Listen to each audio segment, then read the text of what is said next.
J'ai survécu à une mésaventure que je ne souhaite à personne. Je tairai le nom de la petite ville dans laquelle je me suis retrouvé prisonnier pendant 1 an, sans jamais pouvoir communiquer avec l'extérieur. Je ne révèle pas non plus le pays où se trouve cette ville, pour la simple raison que des esprits trop curieux ou téméraires pourraient avoir la sotte idée de s'y rendre. Je n'en ai même pas parlé aux autorités pour des raisons que vous comprendrez plus tard.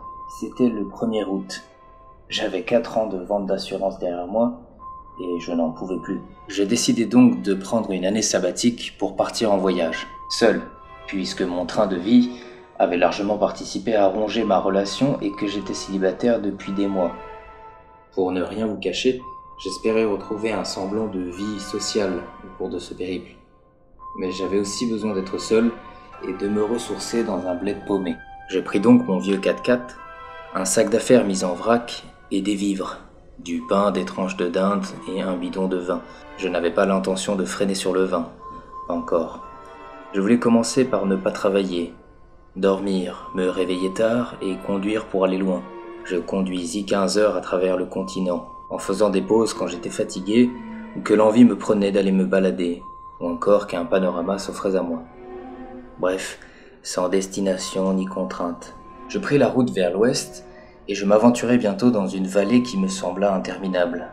Vers 21h du soir, je roulais seul, plus aucun véhicule sur la route, ni en face ni derrière. Je roulais 2 heures de plus et décidai de camper sur une aire aménagée.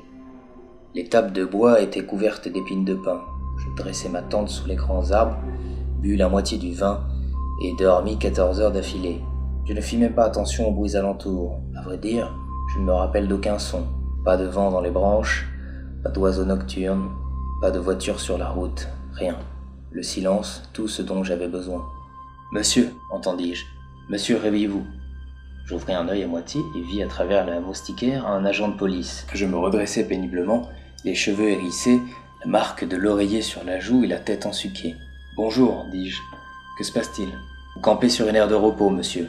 C'est interdit. »« Ah, je suis désolé, j'ai conduit toute la journée et je comprends, monsieur, » interrompit l'agent. « Mais je vais devoir vous verbaliser. » Je me levai tout en expirant fort par les naseaux.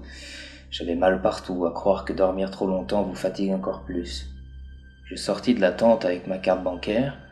L'agent me remit l'amende et introduisit la carte dans son appareil de paiement. « Vous avez de la couverture par ici ?» demandai-je, histoire de faire la conversation. L'homme ne me répondit pas. Il regardait l'écran en attendant les instructions. Je ne voyais pas ses yeux, masqués par de grosses lunettes teintées. Après quelques minutes à attendre, comme ça, sans rien dire, je retentai le coup. « Je peux payer en cash si vous voulez. »« Je ne crois pas, » dit l'agent. « Ça fait 200. »« 200 » m'exclamai-je.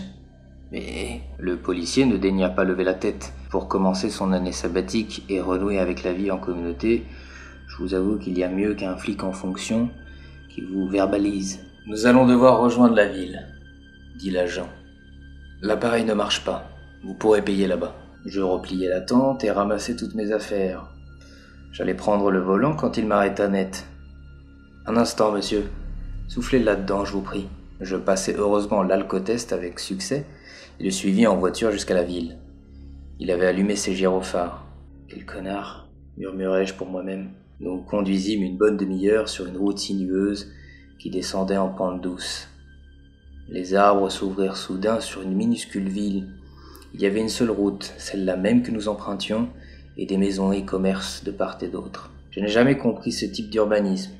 Pourquoi ne pas organiser la vie autour d'une place plutôt qu'autour d'une route aussi large que morne? Je suppose que ce genre de ville n'était pas destiné à perdurer. Mais bon, je n'étais pas bien placé pour juger de la vie en communauté. L'essentiel, c'était que les habitants soient sympas. Il y avait très peu de monde sur le trottoir, et très peu dans les boutiques et commerces que je voyais défiler. La voiture de l'agent se gara sur le côté, juste devant un commissariat à peine plus grand que les maisons alentours. J'entrai et vis une dame à l'accueil. L'agent releva légèrement son chapeau pour la saluer et se retourna vers moi. « Vous pouvez régler ici. » Je m'avançai vers le guichet. La femme ne me regarda même pas. Elle me tendit la machine à cartes. Je regardai un instant les 200 qui s'affichaient sur l'écran, puis j'introduisis ma carte et tapai mon code. La transaction dura 5 minutes. La femme ne se dérangea pas pour m'expliquer que la machine avait du mal à capter le signal, bien sûr. Elle lisait son journal, sans doute la Gazette de la ville. Finalement, le reçu sortit Et heureusement pour moi, la transaction était bien passée. Je lui dis au revoir et sans attendre de réponse en retour, est sorti. Ça commence bien ces vacances, pensais-je. Bon, allons manger. J'allais garer ma voiture un peu plus loin et vérifier qu'il n'y avait aucun signe d'interdiction de stationnement. Le soleil commençait à chauffer et je voyais déjà l'asphalte transpirer au loin. Une enseigne attira mon attention. Le roi du poulet. Va pour un poulet braisé, me dis-je. J'entrai sans même regarder à l'intérieur, j'avais trop faim. Tout était sombre et un homme essuyait ses verres derrière son comptoir. Un autre regardait la télé dans le fond. « Bonjour, dis-je.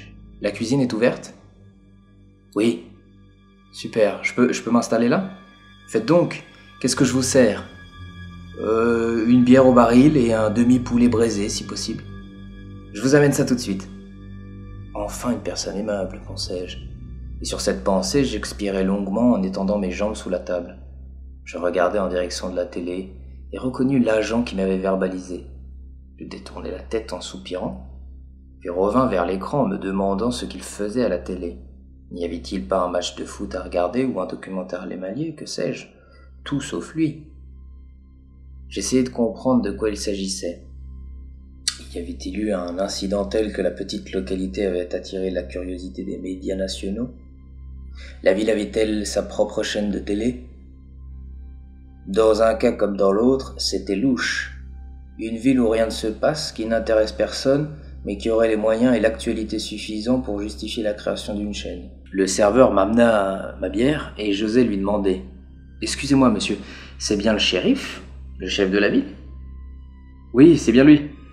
Vous avez votre propre chaîne de télé ici ?»« Oui, nous ne captons aucune autre chaîne, donc le maire a décidé d'en créer une. »« Ah, d'accord. » Le serveur me sourit et alla derrière son fourneau.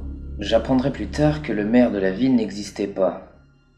Du moins, ne le verrai-je jamais. L'odeur du poulet me parvint et j'oubliai un instant cette histoire de chaîne locale. Mais au fond, c'était invraisemblable. Quelle ville ne capte pas le signal télé à notre époque ? Sérieusement. J'ouvris mon sac et en sortis un livre, un Stephen King. L'histoire d'un banquier emprisonné à tort pour un double meurtre. Pas mal. Plus que pas mal même. J'étais de toute manière content de reprendre la lecture et je vous avoue que j'aurais lu n'importe quel roman de gare. Avant ce roman, j'aurais été incapable de vous dire quel livre j'avais lu. En fait, je crois que j'ai dû passer 10 ans de ma vie sans lire un seul roman. Je n'aurais su dire comment ça avait affecté ma santé. Quelque chose me disait que je n'en serais pas à un tel point d'aliénation si j'avais sorti un roman de temps à autre. Et voilà, dit le serveur, le poulet de la maison. Waouh, j'ai bien fait de prendre le demi. Bon appétit, monsieur. Je vous remercie. J'engloutis le poulet et les frites sans même relever la tête. Je tendais simplement le bras droit pour prendre la bière et faire passer le tout. Un petit vent frais entra par la fenêtre du fond et je me sentis le plus heureux du monde. Je relevai enfin la tête et restai quelques instants à ne rien penser. « Je peux retirer, monsieur ?» me dit alors le serveur. J'acquiesçai tout en m'essuyant la bouche avec ma serviette à carreaux. « Je vous invite au dessert. »« Oh, c'est bien aimable, mais je n'ai plus de place. Un café peut-être. Un déca, oui. Va pour un déca. » Le serveur repartit. Je sentis l'envie d'évacuer toute cette bière soudain. Je me levai et passai devant l'homme du fond. Il regardait toujours la télé. Les toilettes étaient d'une propreté rarement vue dans un bar. Je fis ce que j'avais à faire. De toute évidence, peu de monde venait par ici. Le savon n'avait pas été encore utilisé. Je ressortis et fus saisi d'étonnement en voyant l'homme de face. Il regardait la télé, mais à y regarder moi-même de plus près, je vis que c'était un mannequin. Non pas un homme en chair et en os, mais un mannequin, très réaliste certes, mais un mannequin tout de même. Je regardai vers le comptoir et échangeai un regard interrogateur avec le gérant du bar. Naturellement, je tendis le doigt vers le mannequin, et le serveur me sourit, puis dit « C'est pour attirer les clients, monsieur. Sinon, mon bar paraît beaucoup trop vite et ça m'angoisse un peu. » « Ah, dis-je, il y a si peu de monde que ça ici ? » ?»« Oh non, chaque année nous sommes plus. Mais je ne suis pas l'unique bar, vous comprenez, et même si la population augmente, il y a beaucoup de concurrence. » Je fis mine de comprendre, et j'allais payer au comptoir. « Si vous cherchez un endroit pour dormir, me dit l'homme, Je vous recommande l'Hôtel du Nord. » Je le remerciai et sortis. Je ne crus pas vraiment à son histoire et je fis bien, puisque j'apprendrai plus tard que le mannequin était la seule personne à qui il fallait faire confiance, à qui le serveur daignait discuter, outre moi-même bien sûr. Pour l'heure, je ne me doutais de rien, si ce n'est que les trucs louches se multipliaient. L'Hôtel du Nord se trouvait au bout de l'avenue, tout au bout, pratiquement. J'ai décidé d'y aller en marchant pour digérer et observer un peu les lieux. Une boutique sur 3 était fermée. Et quand il y avait quelque chose d'ouvert, je ne voyais aucun client. Quant aux gérants, ils n'étaient pas toujours visibles et quand ils l'étaient, ils étaient affairés derrière leur comptoir à lire ou faire je ne sais quoi. Cette ville n'allait pas m'aider à renouer avec la vie en communauté. Mais je ne regrettais pas encore à ce stade mon ancienne vie, au milieu des faubourgs, du bruit et de l'économie de marché. Je m'installai donc à l'Hôtel du Nord, c'était l'un des tout derniers établissements de la rue. La rue était ensuite fermée par une barrière en bois et 2 écriteaux où il y avait écrit « Danger ». La route disparaissait ensuite entre les sapins. Je poussai la porte d'entrée de l'hôtel et une clochette retentit pour annoncer ma présence. Un homme apparut dans l'embrasure d'une porte. « Bonjour, dis-je. J'aimerais une chambre pour la nuit. » Sans rien dire, le concierge me tendit la clé de la 32. Il ne me demanda pas ma documentation, j'en fus surpris. J'aurais insisté s'il n'avait pas disparu dans son bureau. « Bon, dis-je pour moi-même. Bah, montons. » Le hall de l'entrée était frais, et cette sensation de fraîcheur me faisait oublier en partie la décoration verdâtre et les murs d'aspects insalubres. La chambre était propre et pourtant rebutante. Les serviettes de bain étaient rêches, et je pouvais voir des particules de poussière en suspension à la faveur d'un rayon de soleil. Je déposai mon sac et ouvris la fenêtre en grand.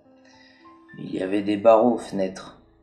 Heureusement, je pouvais voir les montagnes au loin. C'est vers 19h que j'entendis la rue s'animer, pour la première fois de la journée. Les gens sortaient quand le soleil disparaissait derrière les montagnes et que la température retombait.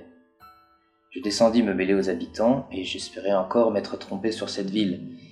Mais les gens n'étaient pas souriants, pas avenants. Ils ne parlaient presque pas entre eux. Je marchais jusqu'au Roi du Poulet, avec l'intention d'y prendre un café, mais je changeais d'idée en voyant ma voiture. La roue arrière gauche était crevée. Je regardais autour de moi et dévisageais un instant les badauds comme si le coupable allait me sauter aux yeux. Me voilà parti à la recherche d'un garage. J'en trouvai un, mais le garagiste me dit qu'il était débordé. Au final, il prit ma voiture en charge et me déclara « Revenez dans 2 jours ». J'allais donc passer 2 jours de plus dans cette commune minable. En attendant, je me demandais qui avait pu crever ma roue et dans quel but. Je n'avais vu aucun groupe d'ados, ni quelques enfants qui auraient voulu se rire d'un étranger. Je finis par suspecter le shérif, sans avoir la moindre preuve compromettante. Et en fin de journée, j'étais remonté et écœuré. Et j'eus beaucoup de mal à refaire tomber mes nerfs. « Allez, c'est pas grave, me dis-je. Tu récupères la voiture et tu t'en vas. » Le lendemain, je décidai de partir en randonnée. Je marchais sans but le long du trottoir et regardais à l'intérieur des échoppes. Personne ne riait, personne ne souriait. Il y avait peu de conversation. Je cherchais un chemin de randonnée qui partirait entre 2 maisons, mais j'abandonnais assez vite. Je revins alors à l'hôtel et envisageais d'emprunter la route condamnée qui partait dans la forêt. Et je me ravisais et rentrais à l'hôtel. « Où peut-on se balader par ici ?» demandai-je au gérant. « Ah !» s'exclama-t-il. « Mais il fallait vous me le demander plus tôt. Venez, je vous montre. » Je souris à peine et le suivis. Il me fit passer dans l'arrière-cour de l'hôtel. Je respirai enfin à la vue d'un jardin fleuri et bien entretenu. Le gérant pointa un sentier au fond du jardin. Je le remerciai et me mis en marche. La rue principale, maintenant derrière moi, avait quelque chose d'asphyxiant. Je pris le sentier qui s'enfonçait dans la forêt. Je marchais ainsi 1 heure sans penser que je pouvais me perdre. Il n'y avait qu'un sentier, il suffisait de le suivre. Les chemins s'arrêtaient net devant un flanc de montagne qui tombait à pic. Je longeais un peu ce mur naturel, perdis toute trace de sentier battu et tombais bientôt sur un mur d'escalade. Des prises avaient été fixées, ça et là, sur une 30aine de mètres.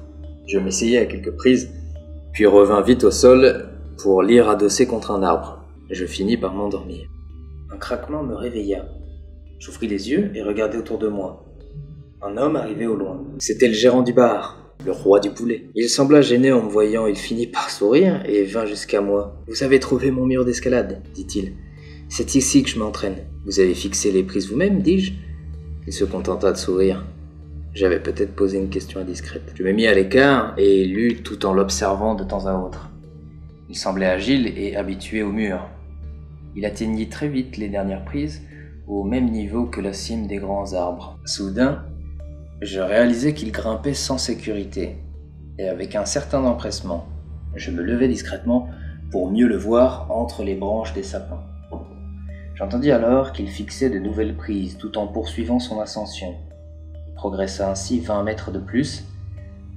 C'est là que je fus pris de vertige.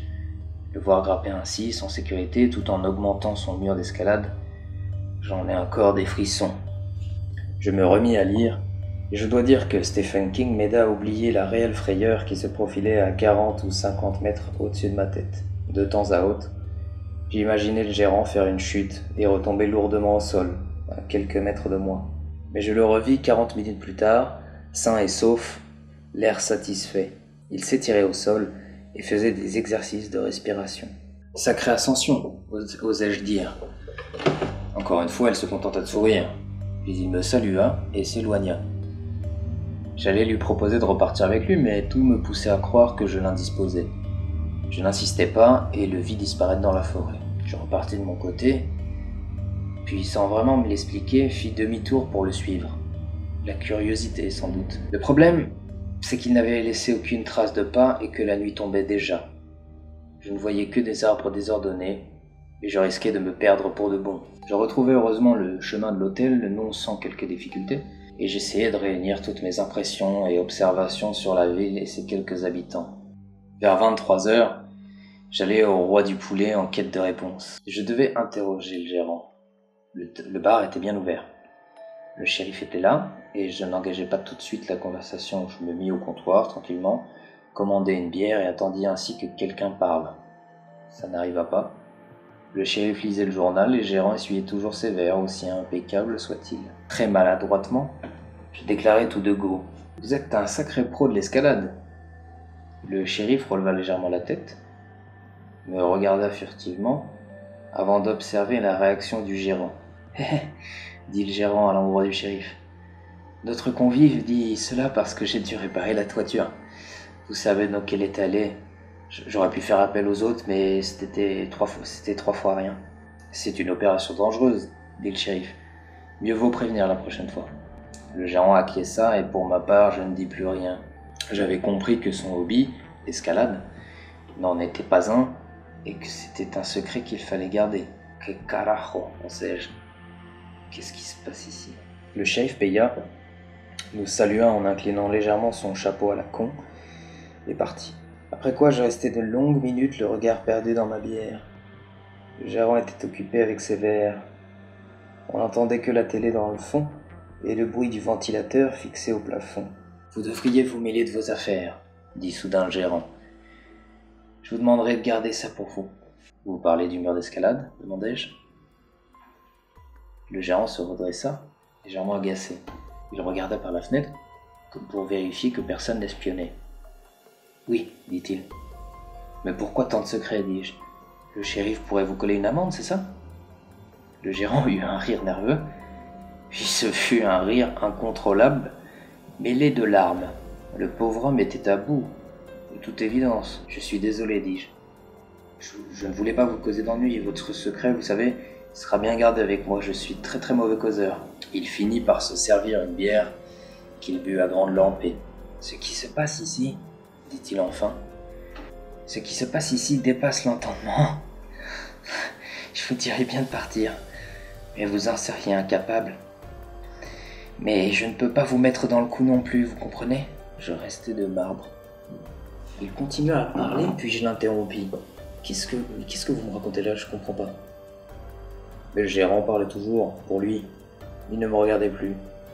Il disait des choses insensées, comme quoi cette ville n'aurait jamais dû exister, et qu'il préférerait qu'on l'enferme dans une prison, qu'il était prêt à commettre un meurtre si seulement il y avait des juges pour l'enfermer. Je payai et sortis. Autant vous dire que j'y pensais toute la nuit. J'attendis tout le jour suivant que ma voiture soit prête. Vers 20h, je m'empressai d'aller la chercher au garage. « Bonjour, dis-je assez sèchement au garagiste.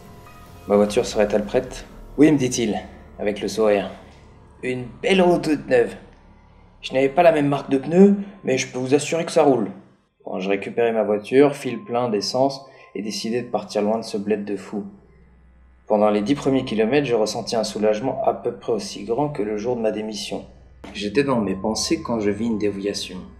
Je ralentis, et la route était déviée. Une barrière avait été installée en travers de la route.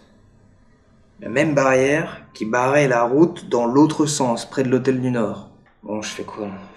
Me dis-je, je passe quand même. C'était tentant puisque rien ne justifiait a priori cette barrière. Mais après avoir passé des années à exécuter les ordres d'une autorité supérieure, je décidai d'emprunter la déviation. C'était une route de terre qui me fit faire un détour immense de 30 km. Je finis par me perdre dans l'arrière-pays. De temps en temps, la forêt s'ouvrait sur la vallée magnifique et j'oubliais un peu mes déconvenues, mais globalement c'était la route, la route, la route, la route. Avec les grands sapins de part et d'autre. Et même pour un solitaire comme moi, je vous l'avoue, c'était monotone et chiant. La nuit commençait à tomber. J'avais encore pas mal d'essence, mais aucune idée de ma destination. La route de terre était assez large et plutôt bien tamisée. Seule satisfaction dans cette journée à la noix.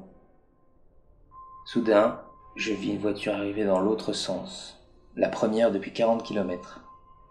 Je crus halluciner d'abord, mais il s'agissait bien du shérif. Encore lui, dis-je. Encore le flic? Je freinai et il s'arrêta à mon niveau. Il passa un coude par sa fenêtre et dit « Bonjour, la route est encore longue jusqu'au prochain village. Je vous recommande de revenir sur vos pas et de faire la route demain. » Je laissai échapper un rire, puis je demandai à l'agent pourquoi la route principale avait été barrée. « Un feu de forêt. On a dû barrer la route sur 20 bornes. » Ah, dis-je en regardant à travers la cime des arbres, espérant voir la fumée de cet incendie ravageur. « Nous pouvons faire la route du retour ensemble si vous le souhaitez, » dit l'agent. J'hésitais, devant moi la route de terre dans les dernières lueurs du jour. « Je crois que je n'ai pas le choix, » dis-je en m'efforçant de sourire. « Allez, venez, je vous invite à dîner. » Son amabilité termina de me convaincre. Je revins à la ville sans savoir que je n'en repartirais ni le lendemain, ni le surlendemain, ni même la semaine suivante ou le mois suivant. Le policier fit preuve d'amabilité, ce qui me fit oublier un temps mes ennuis. Je le suivais déjà depuis 5 ou 10 miles quand je me rendis compte que je ne connaissais pas son prénom, ni celui du gérant du bar, ni celui du propriétaire de l'hôtel, en fait de personne dans cette ville, tout comme personne ne connaissait le mien. Si ce détail ne m'avait pas semblé important jusqu'alors, je comprenais désormais que c'était anormal.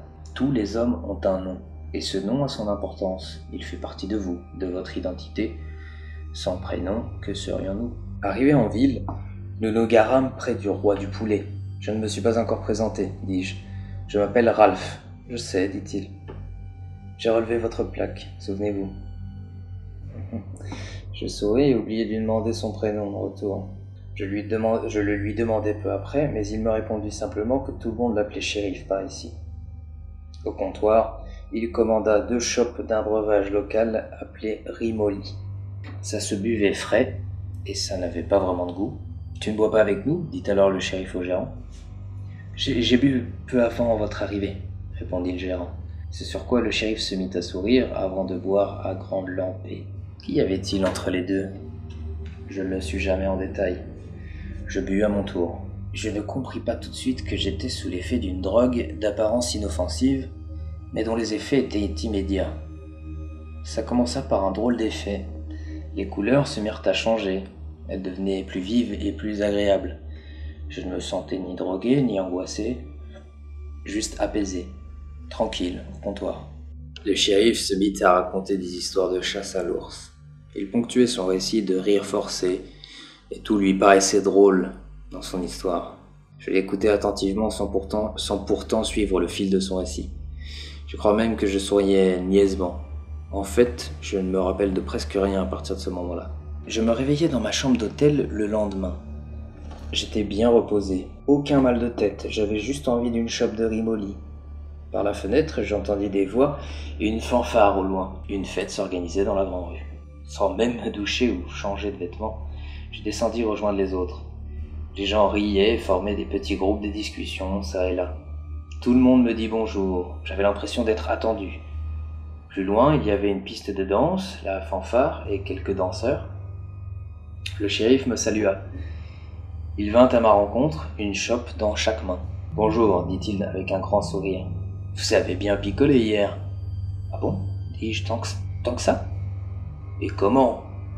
Vous vous êtes mis à parler. »« À parler ? » ?»« Oui, vous racontiez des histoires sur votre job et combien il avait été pénible pour vous. Vous avez aussi parlé de votre enfance. Ah, ça n'a pas dû être facile pour vous. Hein. » Sans m'en rendre compte, j'avais pris la chope qu'il m'avait tendue et j'en avais déjà bu la moitié. Je savais que je devais pas en boire. J'en buvais sans résistance aucune. Le shérif aussi en buvait, tout comme les gars d'à côté. Le gérant du bar, lui, n'était pas là. Je le cherchais en vain. Le gérant du bar, le roi du poulet, avait toujours eu des maux de tête. C'est ce que j'appris un midi tandis que nous étions seuls dans son local. J'avais commandé un poulet frites et une chope de riz molli qu'il me refusa. « Comment ça, vous n'en avez plus ? Vous devriez lever le pied, avait-il dit. »« Lever le pied ? Je vous remercie du conseil, mais bon, je vais quand même prendre une chope de riz molli. Nous n'en avons plus. » Le gérant repassa derrière ses fourneaux. Je me levai et pris un verre derrière le comptoir. J'actionnai moi-même le levier et la riz molli sortit en abondance du baril. « Qu'est-ce que vous faites ?» s'exclama le gérant. « Je me sers. »« Ça, c'est mon rôle. Vous refusez de me servir et vous mentez de surcroît. » Je me surpris moi-même à faire preuve d'un tel culot, à la limite de l'impolitesse. Je revins m'asseoir pour boire ma riz molli bien fraîche, sans me soucier le moins du monde de l'assiette qu'il tenait en main et qu'il allait sûrement refuser de me servir. À vrai dire, j'en avais ces jours-ci que peu de souvenirs concernant la nourriture. Moi qui avais toujours aimé manger. Vous savez, le genre de gars à prendre ses plats en photo. Mais il me servit une assiette avec un beau poulet braisé, de belles frites et de beaux condiments, ketchup, mayo, moutarde. Puis il déposa une plaquette d'aspirine. Je me mis à rire. « Vous pensez que la riz molli va me tenir mal au crâne, dis-je. »« Non, dit-il sèchement, mais ça aide au sevrage. » Je le regardais, le sourire aux lèvres, et je vis qu'il était sérieux. « J'ai consommé de l'aspirine depuis longtemps, dit-il sur le ton de la confession. Et j'ai découvert par hasard qu'en consommant 3 ou 4 cachets d'aspirine par jour, on pouvait contrer les effets d'une pinte entière de riz molli et toute la dépendance qu'elle engendre. » J'étais confus. Je me contentais de le remercier d'un hochement de tête. Inutile de vous dire que je finis la plaquette d'aspirine, mais que l'envie de riz molli revint de plus belle. 11 mois plus tard, j'étais toujours là. Le shérif était devenu mon ami. Les 200 que j'avais dû payer à l'époque furent vite oubliés. Combien de riz molli ne m'avait-il pas offerte depuis ? Je connaissais son prénom, un certain Bill. Mais il préférait que je l'appelle shérif ou encore monsieur l'agent. Un soir que nous buvions avec les autres en plein milieu de la grande rue, nous avions sorti les tables, le shérif reçut un appel d'urgence du commissariat du comté. Une voiture encastrée, kilomètre 18, à vous. Le shérif mit son chapeau en vitesse et courut vers sa voiture. « Ralph !» cria-t-il. « Un coup de main ne serait pas de trop. » Sans réfléchir, je le rejoignis. Nous voilà sur la route, les gyrophares allumés. Sur place, la voiture encastrée menaçait de prendre feu. À l'intérieur, une femme au volant, et sa fille à l'arrière, toutes deux inconscientes. Nous les sortîmes rapidement de la carcasse enfumée. L'explosion advint quelques minutes après. Plus en amont, sur la route, je pouvais voir le cadavre d'un cerf. La conductrice avait dû perdre le contrôle suite à l'impact. Elle était venue s'encastrer dans l'arbre et avait eu tout juste assez de force pour appeler la police du comté avant de s'évanouir. Il est clair que le shérif ne savait pas s'y prendre. On ne sort pas quelqu'un d'une voiture accidentée comme ça. Il faut lui mettre une minerve, sortir la personne selon une méthode que seuls les pompiers dominent. Parfois, il faut même cisailler la porte pour extirper le corps sans risque de fracture.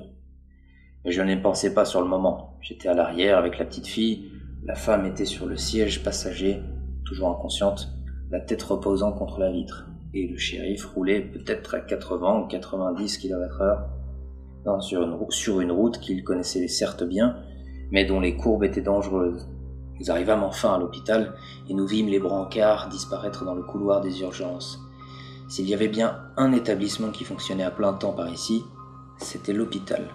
Chose étrange pour une si petite ville, mais cette étrangeté ne me frappa pas sur l'instant. La mère et la fille étaient saines et sauves, et après un jour de coma et une semaine de récupération, elles purent sortir. Je sympathisais avec la mère, et pour ne rien vous cacher, les sentiments étaient réciproques. Mais paradoxalement, cette relation naissante et prometteuse ne me retint pas en ces lieux. J'avais vu comment la Rimoli avait dépourvu la mère et la fille de tout jugement critique. Et j'avais vu la même chose chez les autres. J'avais d'abord volé de l'aspirine dans la pharmacie personnelle de l'hôtel, puis j'avais pris la fuite. J'avais caché ma voiture sous des branchages au bout de 10 km sur la route, puis j'étais parti avec mon sac à travers la grande forêt. Un sentiment de soulagement s'était emparé de moi, après 2 tablettes complètes d'aspirine bien sûr. J'avais marché tout le jour et une partie de la nuit, puis j'avais installé ma tente entre 2 grands arbres, allumé un feu et découvert dans mon sac un émetteur. Je me souviens avoir regardé autour de moi avant de recevoir une fléchette anesthésiante, non pas dans le cou mais dans le bas du ventre. Je me réveillais sur un lit, enchaîné. Je ne reconnaissais pas l'endroit, mais en voyant une photo du shérif au mur, je compris où j'étais. Je ne cherchais pas à me débattre d'abord. J'attendis tout en essayant de calmer mon cœur qui s'emballait. Soudain, l'angoisse me gagna et je devins fou. Je me débattis dans l'espoir de rompre les menottes ou d'extirper ma main. Je ne réussis qu'à m'épuiser davantage et à m'ouvrir les veines du poignet. Mais la chance me sourit enfin. Le géant du bar était là, devant moi. Je voyais flou, mais pas suffisamment pour ne pas reconnaître sa silhouette. Il me libéra de mes menottes et me pressa de le suivre. Nous sortîmes dans le jardin. Quand nous fûmes assez loin, accroupis derrière les fourrés, il me dit quelque chose que je n'oublierai jamais. « Je vous libère, mais vous ne pouvez pas me suivre. J'ai mis des mois à organiser ma fuite, et vous pourriez tout faire échouer. Non, faut vraiment pas que vous me suivez. Cachez-vous pendant un temps. Oui, cachez-vous, et vous trouverez bien un moyen de fuir à votre tour, c'est sûr. » Il partit à travers les fourrés et disparut dans la nuit. Je comprenais enfin que le gérant disait vrai et qu'il préparait sa propre fuite. Qu'il avait sûrement continué à construire son mur de nuit, bien au-dessus des cimes. Il allait bientôt escalader de nuit les 300 mètres de falaise, sans sécurité. Il était clair que je ne pouvais pas le suivre, que je le ralentirais, tout comme la mère, Annabelle, et sa fille, Julia. Mais je décidai de l'espionner soir et matin. Ou soirs et matins. Quand le moment fut venu, je le suivis. Il était 5 heures du matin, il pleuvait. Sans doute pas le temps idéal. Un orage d'été comme j'en avais rarement vu. Manque de bol pour moi. Il me repéra et m'assomma à la faveur de la nuit. Je me réveillai à côté de ma lampe torche. Je la dirigeais fébrilement vers le mur d'escalade et ne le vis pas. Il pleuvait toujours. J'avais très mal aux cervicales à cause du coup qu'il m'avait mis, mais rester n'était plus une option. Je devais fuir. Je commençais donc l'ascension à mon tour. J'étais un homme agile, mais aussi agile soit-on, grimper de nuit sur un mur mouillé relève de la folie. Je l'étais, fou, désespérément fou, follement désespéré. Mon pied manquait de glisser à chaque prise, mais les prises étaient larges et solidement plantées à même la roche. Le gérant avait élaboré là un mur parfait. Les prises étaient proches les unes des autres. Je progressais à mon rythme. Le petit jour se levait, et avec lui le vertige. Je voyais se dessiner le sol en contrebas. La nuit, elle, présentait l'avantage de cacher le risque. Je tremblais désormais. Bientôt, je restais tétanisé aux 2 tiers du mur. Il me restait peu de force. Soudain, j'entendis des coups de feu. Un impact de balle jaillit à quelques centimètres de moi. Je tentais de grimper, mais les forces m'abandonnaient. Je reçus alors une balle dans la jambe. Je m'agrippais de plus belle aux prises pour éviter la chute. La douleur me crispa totalement. Je tentais de monter, mais j'avais tout juste assez de force pour tenir en place. Je sentais la fin proche. Le tireur allait sans doute me cueillir d'une seconde à l'autre. Quand soudain, je vis une corde tomber sur ma droite. « Accrochez-vous !» dit un homme au-dessus de moi. Sans y penser, je m'accrochai de toutes mes forces et grimpai en rappel. J'atteignis vite le sommet. Le gérant me tendit la main sur le dernier mètre. « Partons !» dit-il. Il me tourna le dos et reçut une balle à l'arrière du crâne. Il retomba lourdement vers l'avant comme une masse inerte. Je me mis à plat ventre et rampai vers les forêts aussi vite que je pus. J'atteignis un petit bois, posai un garrot avec ma ceinture puis courus en boitant, sans m'arrêter, jusqu'à ce que ma jambe m'empêche d'aller plus loin. J'étais enfin libre, mais à quel prix? J'avais abandonné Annabelle et Julia dans une ville de fous. Ma fuite avait indirectement coûté la vie au gérant. Je vis depuis avec ce poids. Une immense culpabilité me ronge, et ce récit m'aide à vivre avec. Je sens bien qu'il me faudra revenir pour libérer Annabelle et sa fille, ma nouvelle famille, et venger l'homme qui était mort en mes dos.